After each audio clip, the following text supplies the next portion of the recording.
Welcome সবাইকে। দেখছেন popcorn story. আজকে ব্যাখ্যা করছি 2025-এর নতুন একটি romcom super natural Korean movie pretty crazy. গল্পের শুরুতে দেখি প্রধান চরিত্র গিলকে খেলনার ক্ল মেশিনের সামনে। দেখতে পাই সে এই খেলায় একজন প্রো। সে লক্ষ্য সঠিক রেখে প্রতিটি মেশিন থেকে খেলনা জিতে নেয়। কিন্তু ক্ল মেশিন তার কাছে সহজ মনে হলেও লাইফ তার কাছে কঠিন মনে হয়।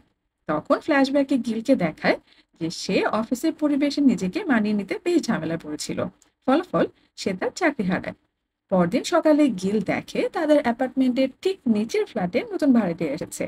গিলের বন্ধু হি বিয়ম তখন বলতে থাকে তাদের বেকারি থেকে কিছু না কিনতে।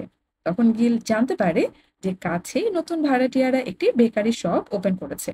পরের দৃশ্যে দেখি গিলকে তার মা ফোনে তাদের বাসা পরিষ্কার আছে কিনা তা জানতে চাইলে গিল বাসা পরিষ্কার করার কাজে লেগে পড়ে। কম্বল বারান্দায় শুকাতে দেওয়ার সময় নেক পিলোটি নিচে পড়ে গেলে গিল তা নিতে যায়। আর তখন সে প্রথম সঞ্জিকে দেখে অবাক হয়। পরে রাতে খেতে খেতে গিল বিহমকে বলে যে মেয়েটি অনেক সুন্দর ছিল, একেবারে পরীর মতো। হিবিয়ম তখন গিলকে নিয়ে মজা করতে থাকে আর বলে কেন তাহলে সে মেয়েটির সাথে কথা বলেনি। তারপর বাড়ি ফেরার সময় লিফটে গিল হঠাৎ সঞ্জিকে দেখে, কিন্তু সঞ্জির অস্বাভাবিক আচরণ আর তার উদ্ভট সাজে গিল ভয় পেয়ে যায় আর সঞ্জিকে ধাক্কা দিয়ে ফেলে দেয়। এরপর দৃশ্য চলে যায় পরদিন সকালে। গিলকে দেখি নতুন ওপেন হওয়া বেকারি শপের সামনে উকি দিতে। তখন সঞ্জির কাজিন আহরা পিছন থেকে এসে আচমকা গিলকে ডাকলে সে ঘাবড়ে যায়। আহরা জানতে চায় গিল এখানকার অ্যাপার্টমেন্টে থাকে কিনা। গিল প্রথমে বলতে না চাইলে আহরা বলে এখানে বাসিন্দাদের জন্য বিশেষ ছাড় রয়েছে। তখন গিল তাদের অ্যাপার্টমেন্টের নাম্বার বললে আহরা খুশি হয়ে বলে তারা তো তাদের প্রতিবেশী। এই বলে সে সঞ্জিকে ডাকতে থাকে। তখন গিল হঠাৎ সঞ্জিকে দেখে তার গত রাতের কথা মনে পড়ে যায় আর দ্রুত তার কেনা ব্রেডের দাম দিয়ে দৌড়ে সব থেকে বের হয়ে আসে। কিন্তু তখন সঞ্জিও তার পেছন পেছন দৌড়তে থাকে। পরে সঞ্জি গিলের কাছে যেয়ে বলে বেকারি শপের ওপেনিং তাই তার জন্য একটি উপহার রয়েছে। সঞ্জি তখন উপহারটি গিলকে দিয়ে চলে যায়। গিল অবাক হয়ে ভাবে সঞ্জি কি তাকে চিনতে পারেনি। এদিকে মধ্যরাতে গিল বারান্দায় গেলে আবার সঞ্জিকে দেখতে পায়। তখন গিল বুদ্ধি করে দুধের প্যাকেটটি খালি করে তার হাতে নিয়ে নিচে নামে সঞ্জির সাথে কথা বলতে। কিন্তু নিচে কোথাও সে সঞ্জিকে দেখতে পায় না। হঠাৎ দূরে সঞ্জির চিৎকার শুনে ছুটে গেলে দেখে একজন বয়স্ক লোক তাকে টানছে। গিল লোকটিকে সরিয়ে দিলে জানতে পারে তিনি আসলে সঞ্জির বাবা জাংসু। জাংসুর প্রশ্নে গিল স্বীকার করে যে সে আগের রাতেও সঞ্জিকে দেখেছিল। এতে সঞ্জি রেগে গিয়ে গিলকে মারতে আসে। পরে সঞ্জির বাবা জাংসুই গিলকে সতর্ক করে দেয় যেন সে এ কথা ভুলে যায় আর তাদের সাথে পরবর্তীতে আর কোনো কথা না বলে। রাতে সঞ্জির কাজিন আহরা বাইরে থেকে এসে সঞ্জির রুমে যেয়ে দেখে সে ঠিকমতো ঘুমোচ্ছে কিনা। তখন সঞ্জির বাবা জাংসুকে দেখে আহরা চমকে যায় আর বলে আঙ্কেল আপনার তো আজ বাইরে থাকার কথা। কিন্তু সঞ্জির বাবা প্রশ্ন করে আহারা কোথায় গিয়েছিল সঞ্জিকে এই অবস্থায় একা রেখে। আরো বলে সঞ্জয় আজ একটুর জন্য অ্যাক্সিডেন্ট থেকে বেঁচেছে। এই কথা শুনে আহারা অবাক হয় আর বলে সে তো দরজা বন্ধ করে গিয়েছিল। তখন সঞ্জয় বাবার বকা শুনে আহারা বলে সে আর এমন করবে না। পরদিন সকালে গিল লিফটে সঞ্জিকে দেখে গত রাতের জন্য সরি বলে, কিন্তু সঞ্জি কিছুই বলে না। রাতে আবার সঞ্জিকে নিয়ে তার বাবা তাদের অ্যাপার্টমেন্টের পার্কে ঘুরতে থাকে। আর তখন জানতে পারি সঞ্জির কথাতে তারা এই এলাকায় নতুন এসেছে। কথা বলতে বলতে হঠাৎ সঞ্জিত থেমে গেলে তার বাবা তাকে পিঠে নিতে যেয়ে পড়ে যেতে থাকে। ঠিক সে সময় গিল এসে সঞ্জয়কে পেছন থেকে ধরে ফেলে। তখন সঞ্জয়ের বাবা ব্যথা পেলে তাকে হসপিটালে নেওয়া হয়। পরের দৃশ্যে দেখি সঞ্জয়ের বাবাকে দেখতে গিল হসপিটালে যায়। তখন সঞ্জয়ের বাবা গিলকে প্রশ্ন করে সে তখন সেখানে তাদের ফলো করছিল কিনা। তখন গিল বলে সে তাদের ডাস্টবিনে ময়লা ফেলতে যেয়ে তাদের দেখেছে। সঞ্জয়ের বাবা গিলের ব্যাপারে সব জানতে চায়। জাংসু জানতে পারে গিলের বাবা মা আর বোন বর্তমানে দেশের বাইরে আছে আর গিল তার লাস্ট জব নিজের ইচ্ছেতেই ছেড়েছে। তখন সঞ্জয় বাবা গিলকে জানায় সঞ্জীব প্রতি রাতে রাত 2টো থেকে 3 ঘন্টার জন্য ডিমেন হয়ে যায়। ডিমেন যাদের আলো পছন্দ করে তার জন্য রাতে সঞ্জী অন্য মানুষের মতো বাইরে ঘুরে বেড়ায়। আর ডিমেন যখন চলে যায় তখন সঞ্জী জ্ঞান হারায়। তাই সকালে সে কিছুই মনে রাখে না। আর এই রহস্য এখনো সঞ্জীকে জানানো হয়নি। তখন সঞ্জীর বাবা জাংসু গিলকে কয়েকদিনের জন্য সঞ্জীর দেখাশোনা করতে বলে।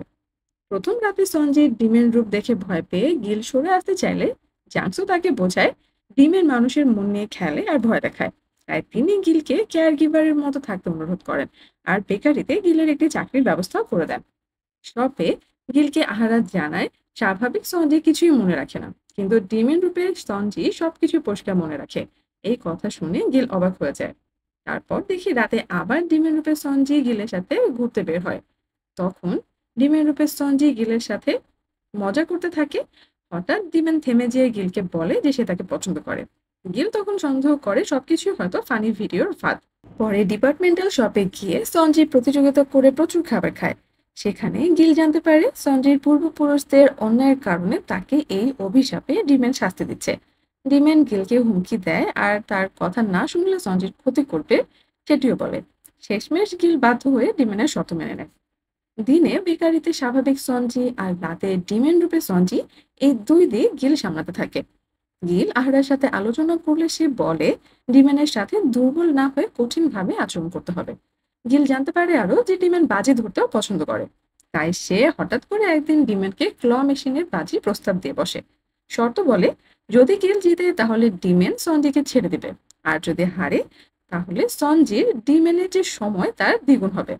গিল জিতে যায়, কিন্তু ডিম্যান তার কথা না রেখে বলে গিল যদি তার নাম ৩ বার ডেকে চলে যেতে বলে তাহলে সে সঞ্জিকে ছেড়ে দেবে। কিন্তু ডিম্যান তার নাম না বলেই চলে যায়। পরদিন গিল ও সঞ্জি একটি বিখ্যাত ব্রেড শপে গেলে এক লোক সঞ্জিকে চিনে ফেলে, কিন্তু গিলকে দেখে দ্রুত সরে যায়। পরে কথা বলতে বলতে সঞ্জি জানায় সে প্রতিদিন একই স্বপ্ন দেখে, কেউ যেন তাকে ফলো করছে, যেমন কুকুর তার মালিককে অনুসরণ করে। তখন গিল কষ্ট পেয়ে বলে হয়তো সেটা কুকুর নয়, হয়তো কোনো ভালো মানুষ যে তোমাকে ঘুমের মধ্যে পাহারা দিচ্ছে। দৃশ্য চলে যায় আবার রাতে। দেখি নদীর তীরে গিল আর সঞ্জিকে কথা বলতে। ঠিক তখন এক লোক সে নদীর ব্রিজ থেকে লাফ দেবার জন্য কিনারায় যেয়ে দাঁড়ায়। আর তখন পুলিশ তাকে বোঝানোর চেষ্টা করতে থাকে। তখন ডিমেন রূপে সঞ্জি উল্টো লোকটিকে দ্রুত লাফ দিতে উস্কে দেয়। এই বলে হঠাৎ ডিমেন নিজেই পানিতে ঝাঁপিয়ে পড়ে, আর গিল দৌড়ে এসে পানিতে ঝাঁপ দেয় সঞ্জিকে বাঁচাতে। পুলিশ গিলকে উঠালেও তখন প্রথমে সঞ্জিকে তারা হারিয়ে ফেলে। পরে দেখা যায় সে নিজেই সাঁতার কেটে নদী পার হচ্ছে। তার এই কাণ্ড দেখে নদীতে লাফ দিতে যাওয়া লোকটি তার সিদ্ধান্ত বদলে ফেলে। টিভি নিউজে প্রচার হয় যে গুনহো ব্রিজ থেকে লাফ দিতে যাওয়া লোকটিকে সঞ্জি বাঁচিয়েছে। সঞ্জির বাবা এই ঘটনার জন্য গিলকে দোষারোপ করেন, কারণ তিনি আগেই সতর্ক করেছিলেন সঞ্জি যেন পানির কাছে না যায়। গিল জানতে চাইলে সঞ্জির বাবা জানান সঞ্জি একসময় মিডল স্কুলে সাঁতারের চ্যাম্পিয়ন ছিল। ঠিক তখন সঞ্জি এসে গেলে তারা চুপ হয়ে যায় এবং সঞ্জি তার বাবাকে নিয়ে বেরিয়ে পড়ে। আহারা গিলকে জানায় সঞ্জি প্রায় ১ বছর ধরে ফ্রেঞ্চ বেকিং শিখছে এবং তার ফ্রান্সে যাওয়ার ইচ্ছে রয়েছে। এরপর দৃশ্য চলে যায় আবার রাতের সময়, যেখানে দেখি রাত হলে তখনও সঞ্জি স্বাভাবিক আছে। ডিমেন তার উপর ভর করেনি, আর তা দেখে গিল খুশি হয়ে পড়ে। আমরা দেখি সঞ্জি আর গিল রাতে রাস্তায় হাঁটছে। গিলকে সঞ্জির বাড়ির সামনে হঠাৎ দেখে সঞ্জি জানতে চায় সে সেখানে এত রাতে কি করছিল। গিল জানায় সঞ্জির বাবা তাকে ছোট একটি কাজ দিয়েছিল, কিন্তু ভুলে সে এই সময় চলে এসেছে। এরপর গিল সঞ্জিকে জিজ্ঞেস করে সে কেন এখনো জেগে আছে। তখন সঞ্জয় জানায় আজ তার মায়ের মৃত্যুদিন। এরপর তারা মুভি দেখতে যায়, কিন্তু মুভি চলাকালীন হঠাৎ সঞ্জয় ডিমেনের রূপ নেয়। গিল প্রথমে বিষয়টা বুঝতে পারে না, ভাবে হয়তো কোনো মজা। কিন্তু থিয়েটার থেকে বের হয়ে গিল অবশেষে প্রশ্ন করে ডিমেন এতক্ষণ তাকে কেন বোকা বানালো। আরো বলে সে কেন সঞ্জয়কে এভাবে শাস্তি দিচ্ছে। আর কি এইসব চিরদিনই চলতে থাকবে? সঞ্জয় রাতে ঘুমাতে পারে না, তোমার কারণে সে অ্যাব্রোড স্টাডি করতেও যেতে পারবে না। তুমি কি এবার থামতে পারো না? ডিমেন তখন গিলকে বলে আমি তো তোমাকে আগেই বলেছি আমার নাম ৩ বার ডাকলেই আমি সঞ্জয়কে ছেড়ে চলে যাব। কিন্তু গিল জানতে চায় এর আর কোনো উপায় নেই। তখন ডিমেন উত্তর দেয় যদি তুমি আমাকে খুশি করতে পারো তবে হয়তো আমি ধীরে ধীরে সঞ্জয়ের জেগে থাকার সময়টি কমিয়ে দেবো, আর একদিন হয়তো এভাবে পুরোপুরি অদৃশ্য হয়ে যাব।